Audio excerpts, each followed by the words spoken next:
Hello and welcome to the first event from our Futures programme here at Tring School. So the Futures programme is about us bringing together all things relating to future life or wider experiences for our sixth form students. So as you may know, in the past we've had lots of individual events in order to share information for students and parents about future life, such as our higher education evening, our careers fairs, apprenticeship evenings, and other information about work experience. But this year we've decided to bring them all together and centralise this information all under the umbrella term of Futures. So tonight is the first step in our Futures programme, and this presentation is really aimed at Year 12 students and parents. And as you can see on the screen, this is going to be presented by myself, Emma Brown, Head of Year 12. We will also have Mr Chris Curry, who is our Careers and Enhancement Lead, and also Mrs Coit Beck, who is our UCAS Coordinator here at Tring. So the aim of tonight's presentation then is to really just introduce you to some of the key things that Tring School is able to offer students throughout their time in Years 12 and 13 in order to try and prepare them then for their future. So this will be an initial guide to Unifrog, telling you a little bit about what that is and how students can use it. Work experience, talking about how this will run this year. Apprenticeships, talking about what these are and actually whether these might be the right opportunity for your students, and UCAS, thinking about a timeline and the process of UCAS and applying to university. And then finally I'm going to talk a little bit about EPQ, what that is, and again why students might choose to take this qualification. So as I mentioned, this is the first presentation, the first event in our Futures programme, and you can expect many more events to follow where you'll be able to receive a lot more detailed information about all of these things, as well as other information about careers options, etc. So the next event that we will be launching will be the website launch, and that will be coming in April, but you will find out a little bit more about that nearer the time. So I'm going to hand over now to Mr Curry, who's going to talk to you a little bit, first of all, about Unifrog. Thank you, Mrs Brown. So as mentioned, I will be speaking to you tonight about Unifrog, apprenticeships and work experience. All students should be fairly familiar with Unifrog and all that it has to offer. We as a school have really tried to push it this year, and those students that have engaged with it a lot will hopefully have found it really useful. Unifrog is a complete destination platform. Whether you're thinking about going to university, interested in starting an apprenticeship, or simply just considering what job you would like to do in the future. Unifrog allows you to explore the opportunities out there and to help you make informed and independent decisions to help you. The information, resources and opportunities will become more personalised to yourself the more you complete on your profile. Unifrog will also be a key resource we'll use when exploring virtual work experience opportunities, which I'll talk about in a minute. Parents, you're also able to access Unifrog.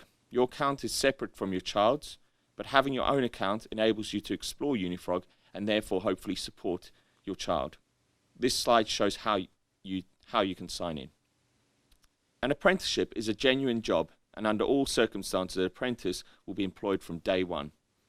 An apprentice will work alongside experienced staff, gain job-specific skills, earn a wage and get holiday pay, all whilst being given the time to study, which usually equates to 1 day per week. An apprenticeship typically takes 1 to 4 years, but can be longer for certain courses. All apprenticeships include elements of on-the-job and off-the-job training, leading to industry-recognised standards or qualifications. Some apprenticeships also require an assessment at the end of the programme to assess the apprentice's ability and competence in their role. When we talk about apprenticeships, historically they tended to be for people interested in, say, plumbing, electrical or some other construction trades. The range of apprenticeship roles out there now is absolutely vast. This slide gives you an idea of the huge range of apprenticeships available, and this is just a taster. Equally, the range of employers offering apprenticeships is incredible. This slide shows you some really familiar logos of big companies in England who all recruit apprentices. Around 50% of apprenticeships come from large companies like this, but the rest will all come from smaller local companies. It can be tempting to think that the best apprenticeships are just with the big, well-known companies. But many of the smaller employers have absolutely brilliant schemes that enable fast-track career progression for their apprentices. So it is really important to do your research and not to ignore smaller employers, because they can be just as good. Degree apprenticeships are a type of apprenticeship program which allows students to earn a full bachelor's or master's degree. They combine working for an employer in a professional environment with part-time study at a university, and typically last between 3 and 6 years. Just like other types of apprenticeships, there are no tuition fees and you'll get paid a wage. This means that you could achieve a full bachelor's degree without any student debt. Employers and universities collaborate to shape degree apprenticeships around the needs of the industry. Because of this, you can be sure that everything you learn is directly relevant to a future career in that sector. In January, students in Year 13 had someone talk to them about degree apprenticeships. That video will also be posted on the sixth form section of the website if you would like to find out more about degree apprenticeships. We would urge all students to look further into apprenticeship opportunities, particularly if you are unsure of the path you want to choose after sixth form. Whether you definitely want to go down the apprenticeship route or if you're considering it as an option, we would like you to fill in the Google form attached to this slide. Knowing who is interested will allow us to tailor our careers program and direct opportunities to the right students. Finally, I'm going to speak to you about work experience. Work experience gives you the chance to explore new industries beyond theoretical knowledge, discover roles you never knew existed, and figure out what sort of working environment suits you best. In the current climate, with many workforces now working remotely, it is most likely your work experience opportunities have changed to virtual placements which you can do from home. With this in mind, we have decided to alter our work experience program that we offer as a school. Instead of offering just one dedicated week, we're encouraging all students to sign up to any virtual opportunities between now and August. Hopefully this flexibility will ensure all students find courses and experiences suited to them. Virtual work experience shares many similarities with traditional in-person opportunities, but their online nature allows students to work with organizations across the country and even the globe. They're particularly relevant in these unprecedented times as they enable students to gain invaluable work experience and boost their CV in spite of the coronavirus restrictions. This will be brilliant to look into different roles and industries rather than just focusing in on one, particularly if you're not sure what you'd like to do in the future. This would also be a brilliant opportunity to develop your soft skills virtually. I've included the link to an excellent free course which is available to all students. As you start researching, you'll notice that opportunities vary in dates and duration. Although many of these opportunities are taking place during the school holidays, we will be flexible in allowing students time away from their academic studies if you find an experience that takes place during the school day. Please speak to Miss Moore and Mrs. Brown as early as you can if you need to miss part or a whole day. A letter outlining our work experience opportunities and provision will be sent out in the next couple of weeks. British Airways, the Royal Air Force, Santander and Tesco are amongst the many companies offering virtual placements currently. So how do you go about finding opportunities? Firstly, we'll share with you a document where any opportunities we are made aware of will be posted. This will constantly be updated and available on our website. Unifrog is also another great tool to find virtual work experience opportunities, and will give further guidance on how to do that. You can also look at specific companies' websites to see if they're offering any opportunities. And lastly, here are some useful websites to explore in the meantime. If you're struggling to find any virtual work experience, please feel free to contact myself and I'll be happy to help. Anytime you do something related to careers, so that could be virtual experience, soft skills, course, etc., you'll need to take 2 minutes to fill in a Google form that we will send you. This will allow us to keep your Unifrog account up to date, but we also have to be able to track it as a school. If you need any advice or would like any further guidance on anything discussed tonight, please contact me or come down to Connections. Thank you. I'll now pass you over to Mrs. Beck, who will discuss the UCAS process. Good evening. I am the UCAS coordinator here at Tring School, and it's my job to support students through the process of applying to university. I'm going to spend the next 20 minutes giving you a top-level overview of the university application process, which will then be followed with more detailed information at the Futures website launch in April. Now, despite the great challenges of the last year, I still really believe that there's never been a more exciting time to enter the world of work and higher education. The huge array of choices that are available to students now means that there's a pathway really for everybody. So whether students choose to go straight into the workplace and maybe do an apprenticeship or take a gap year and get some work experience, or whether students decide to go straight to university, this is a really pivotal point for all of our students. The good news is that at Tring School we start the process early of exploring those options, so there's a long lead-in time before students have to make some of those really key decisions. So the most important piece of advice to give students now is not to shut any doors and really use the next 3 to 4 months to explore all the options that are available to you. That said, over 80% of Tring students typically go on to study at university, and we've got a very comprehensive programme in place that supports students through each step of the process.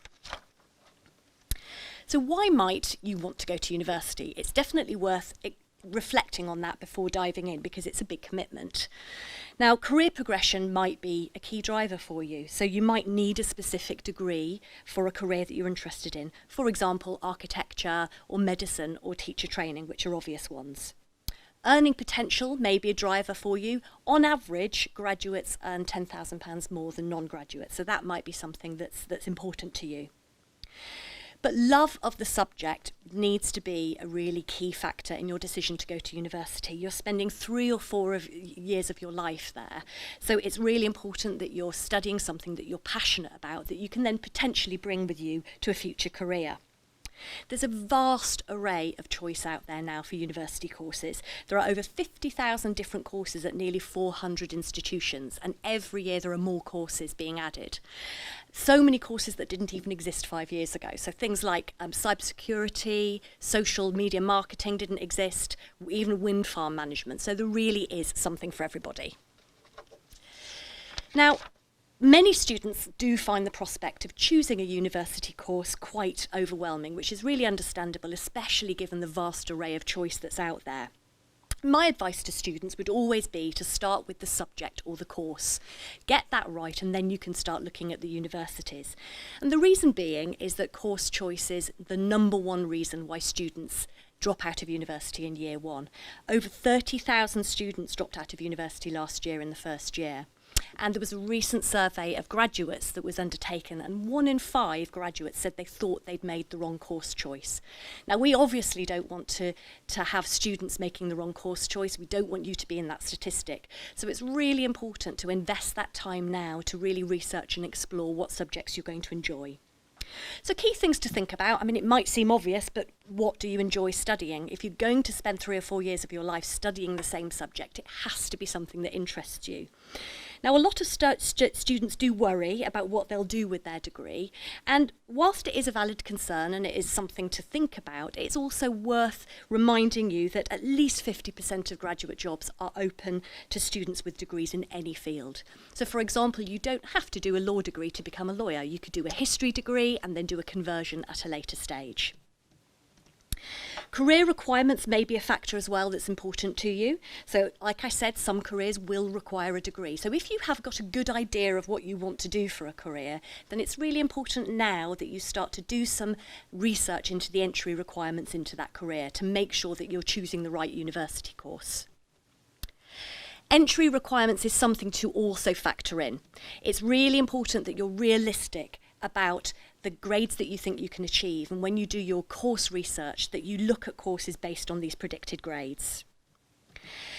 One of the benefits of the pandemic over the last year is that there is a huge array of virtual opportunities open to students now, from open days, subject tasters, summer schools, open lectures. So make the most of those opportunities. And it doesn't just have to be at a university that you're interested in. If you're trying to get a feel for a subject, you can attend those events at any university.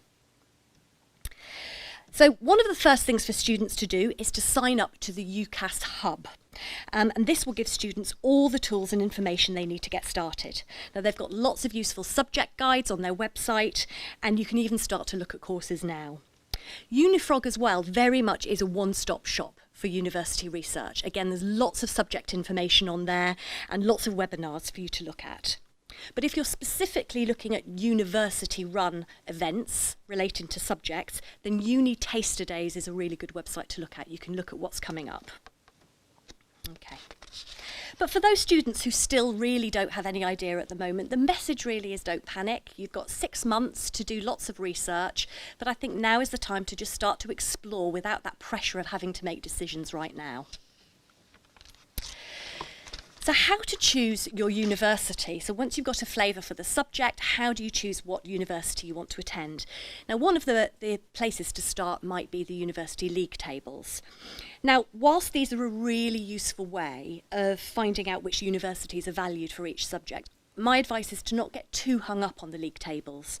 You will have your own personal criteria for the kind of university experience that you want, and it's really important that you think about that when you're looking at the universities. So some students might want to be close to home, some students might want a campus environment. For some students, the tuition fees are a really key factor, and for others it might be that you want as much tutor time as possible. So whatever your criteria is, that's just as valid as the league tables. Most of the open day events are still running virtually, and I suspect that that's probably going to happen for the rest of this year. But hopefully soon, once COVID rules allow, you'll have the opportunity to actually start visiting universities, and we really strongly recommend that you do that. There's also a really good website that I recommend you look at called Discover Uni, and that enables you to compare and contrast university courses. So if you wanted to study psychology, you can look at the courses at 3 universities, say, and you can look at some key statistics that might help you decide which is the university for you. So things like student satisfaction scores, graduate employability rates, and you can also look at the tariff scores that students on those courses achieve to see which ones might be a little bit more flexible with their entry requirements. In terms of choosing the course, I just wanted to touch on the entry requirements a little bit. When you choose your course, you initially have 5 choices. And what we recommend to students is that you choose one aspirational choice, which is based on the best grades that you think you're capable of achieving. So if you work your socks off over the next year, what could you get? But we then recommend that you choose 2 choices that are a bit more realistic, based on where you think you sensibly and realistically can achieve. And then we also recommend 2 insurance choices, backstop choices, that have slightly lower entry requirements as more of a sort of a safe bet. So it might be a university that's on its way up in the league table, but they're not asking for as higher a grades as other universities. Now, in terms of looking at entry requirements on the website, I'd say 2/3 of courses typically ask for specific grade requirements. So it might be, we'll accept you onto this course, but you have to have a minimum of 3 Bs, say. Roughly about 1/3 of courses specify UCAS points. And what this is each qualification and each grade will incur a number of UCAS tariff points. So it's important to use this table on this slide as a guide when you're looking at courses. So a university might say minimum tariff points of 120 for this course. And that could be 3 Bs or it could be ABC, for example. Over the next few slides, I'm going to be giving you a top-level overview of the UCAS timelines and the key components of the application process. Now, I'm going to be covering this in much more detail with the students as we go through the application cycle. We've got a kick-off launch session in April when I'll go through all of this in more detail. But I'm also going to be posting some further information on all of this at the Futures website launch in April. All applications for university are done online via the UCAS website. Students can start their applications in May, but they can't send them off to the universities until September. So we will run a dedicated session around early June time with students. We'll go through every single step of the application form to make sure that students fully understand how to complete it and what they need to do. So full instructions will be given. But one point of the application form that I just wanted to touch on tonight was the personal statement. It's a really, really vital part of the university application. It sells you to the university, and it's your opportunity to explain to the admissions tutors why you want to study that subject and why you are suited to that course. So students really need to demonstrate a genuine passion for the subject. All admissions tutors read them, so that is a really key document in the process. Now, there are lots of opportunities for students to get guidance on support on this. We run a dedicated session for students on how to write a winning personal statement. And also students can send their personal statements to me and I will do a review and give them some feedback. And I do a commitment to review their personal statements at least twice. But also we encourage students to use their subject teachers as well to look at their personal statements. Now, it's really important that students start working on their personal statements in the summer term, because what we want to avoid is them getting back in September and feeling stressed about it because they haven't started and then rushing them as they approach the deadlines. Now, I would say the most common bit of feedback that I gave students last year on their personal statements, constructive feedback, was they needed more evidence. So examples of how they've demonstrated their interest in the subject that they're applying to. So for example, a student who's applying for, say, English literature or history, the admissions tutor will want evidence of wider reading outside the curriculum. If you're applying for, say, a midwife degree, you could do an online virtual work experience with the NHS. You could even do an online course, introductory midwife course, or you could read a book from a midwife who's diarising their experiences. But all of this is concrete evidence and examples that shows the admissions tutor that this student really is interested in this course. The other thing that I often give feedback to students about the personal statement is that they need to be more succinct and they need to check their grammar and their spelling. I will give an overview of feedback, but I'm not going to be doing a full grammar and spell check. So this is where your parents can really help. I know the temptation might be to keep your parents at arm's length, but they've got heaps of experience that they can use to help you make sure that you write a really well-written personal statement, so do use them. With regards to sending the application off, there is a fee of £26 that has to be paid when it's sent off. It's worth noting that every student will link their application to Tring School, so I will be able to see them. So when students complete the application and they send it, it doesn't immediately go to UCAS. The next step of the process is the application gets sent to me. And then there is a process, and it takes about 3 weeks where I go through all of the applications. I will check them all thoroughly. I may have to send some back to students if there are errors. And I will also add the school reference, and I will add the predicted grades and do any final adjustments and amendments before sending it off to UCAS. So just a very brief word about the school reference. We've got a thorough process in place for making sure that every student has a personalised and individualised reference.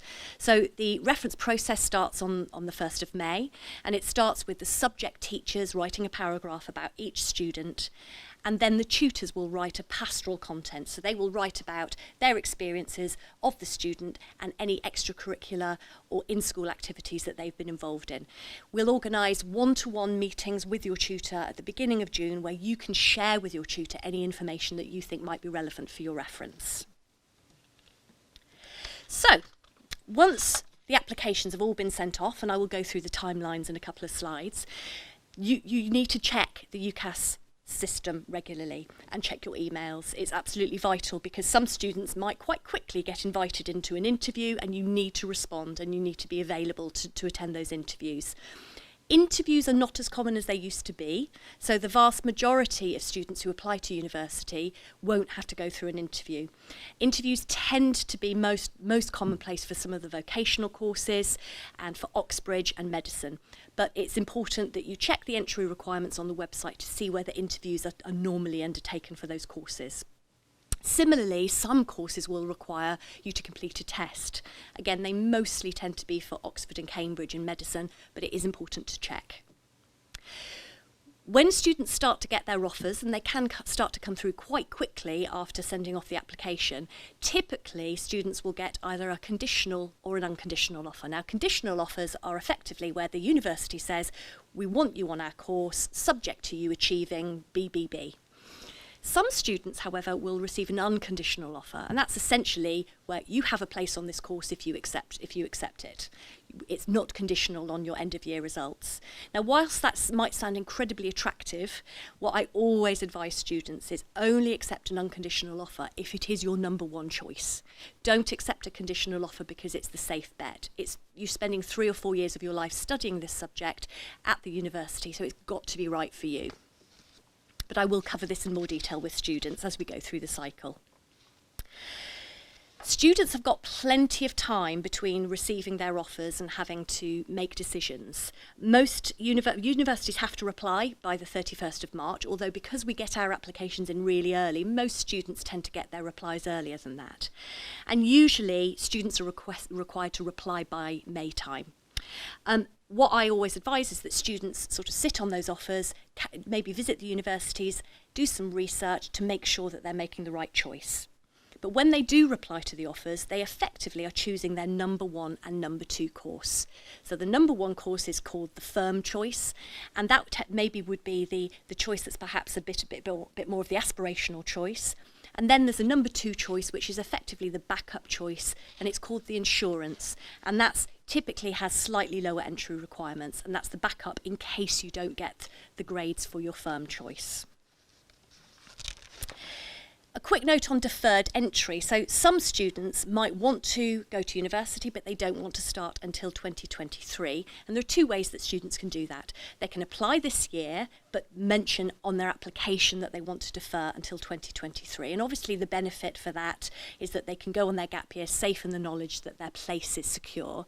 Or alternatively, students can apply after they've left Tring School, perhaps students who don't know what they want to do yet. And that's absolutely fine too, and we will still support you. So even if you've left Tring School, if you get in touch with me, I will make sure that I can review your personal statement and you can link the application through the school. I just wanted to very briefly mention a few extra services that are offered by UCAS. UCAS Extra opens in February, and Extra is for those students who either don't get any offers from their 5 choices, which is highly unusual for Tring School students, or it might be that you've had a change of heart, you've chosen the wrong course, you want to do something completely different, in which case you withdraw from those 5 choices and you have this opportunity to add an extra choice. So that opens in February until the end of June. On results day, if you do find yourself without any offers for whatever reason, there is a system called clearing. Now, 70,000 students used clearing last year, and clearing is where students can search for available courses that are still available and they can apply on results day and afterwards. There's then a system called adjustment, and that is for students who do better than expected. So they've exceeded the requirements of their firm choice, and it's an opportunity really to trade up to a course that perhaps is a bit better. And that opens again on results day. But I will go through that in much more detail nearer the time with students, and I'll be posting information on the website. So just to briefly go through the timelines. UCAS have 2 main deadlines in the application cycle. So Oxbridge, veterinary medicine and dentistry applications have to all be sent off by the 15th of October, and the rest of applications need to be sent by the 15th of January. However, at Tring School, we have a policy of sending all applications off by the beginning of November. And the reason for that is that 1/3 of all UK applications typically get sent off before Christmas, with 2/3 of them being sent off in the new year. So we obviously want to make sure that students get the benefit of those really quick early offers. So we have set 4 internal deadlines that we set for students that students can aim to meet, and this gives students a focus as well. And once students have met those internal deadlines, I will then go through the process of going through the applications one by one and doing the thorough check that I've already talked about. Now, the dates on this timeline are provisional at the moment because UCAS haven't finalised and confirmed all of their key dates. So if it does change, I will obviously be in touch with you and let you know, but these are the provisional dates. A quick word on Oxbridge, Medicine, Veterinary and Dentistry, so the early application applicants. I'm not going to be going through that in great detail today, but further information will be available at the Futures launch in April on the website. But in addition to that, I just wanted to bring your attention to some really key events that are coming up. You all received a letter just over a week ago with the information and the links of these events. So do make sure that you sign up to those events if you're interested in Oxford or Cambridge or veterinary or medicine, and make sure that you put those dates in the calendar. So what support over the next year can you expect from me in school? Well, I will be running regular call sessions and assemblies going through every stage of the application process. You'll also receive one-to-one support through the school on things like choosing your course or your personal statements or any queries that you might have about the UCAS process. I'll be posting regular updates and opportunities, either via email or on the Google Classroom or through the sixth form newsletter. As I mentioned before, I will do a thorough application check, so everybody's application will be thoroughly checked before it gets sent off to UCAS. And we make sure that we have thorough, well-written, individualised references for students. Any students who are invited in for interview, we have full support, so we can organise mock interviews, or students can come and see me in advance of any interview. And finally, in the run-up to results day, there'll be regular communication with students about how they can best prepare. And on results day, there'll be the whole of the sixth form team there to support the students. There's also a huge amount of support outside the school as well, and I've just listed some of the useful websites here that will be available for you to click into. The one thing that I do want to just remind you about is the UCAS Discovery Days that's running on the 21st and 22nd of April. If you're looking to go to university, it's absolutely vital that you participate in this, because it's the biggest UCAS event of the year, and there will be loads of webinars, loads of useful information, and all the universities will be there for you to talk to virtually. And without further ado, I will hand you over to Mrs. Brown. If you have any queries or questions at all about the UCAS process, please feel free to get in touch with me, and I will be keeping you posted over the next year at key stages of the process. Thank you. Thank you very much, Mrs. Beck. So I'm just going to talk to you really quickly about EPQ, and this stands for the Extended Project Qualification, and this is something that we offer to all sixth form students here at Tring School. So this is a research project where students choose a topic of personal interest to them, and they have to undertake extensive research and then complete an essay or an artefact in order to present what they have found, what they have researched. And this is available to all students here in the sixth form, but we really do encourage our able and ambitious students to take up this opportunity. So this is a level 3 freestanding qualification, and it looks really excellent on UCAS applications and CVs. So Miss Ellershaw, she is our EPQ coordinator here at Tring, and she's actually launching this event on Thursday the 18th of March at 2 p.m. and this is going to be happening during the Year 12 students' call time session. But actually we are recording this event so that it can then go out on the website to parents afterwards, and this will then just give you a little bit more guidance and information as parents about actually what this qualification entails. So you might be asking yourselves now then, what do you actually need to do? And I would echo Miss Beck's words: explore and research. This is a really good time for you to be doing research using Unifrog, making sure that you're engaging with our Google Classroom page, attending online workshops or open days, and really start thinking about your work experience opportunities. What is it that you are interested in? And please do make sure that everything that you're doing outside of your academic studies within school is being recorded on your portfolios. And this includes things like your active citizenship projects that you have recently completed in school.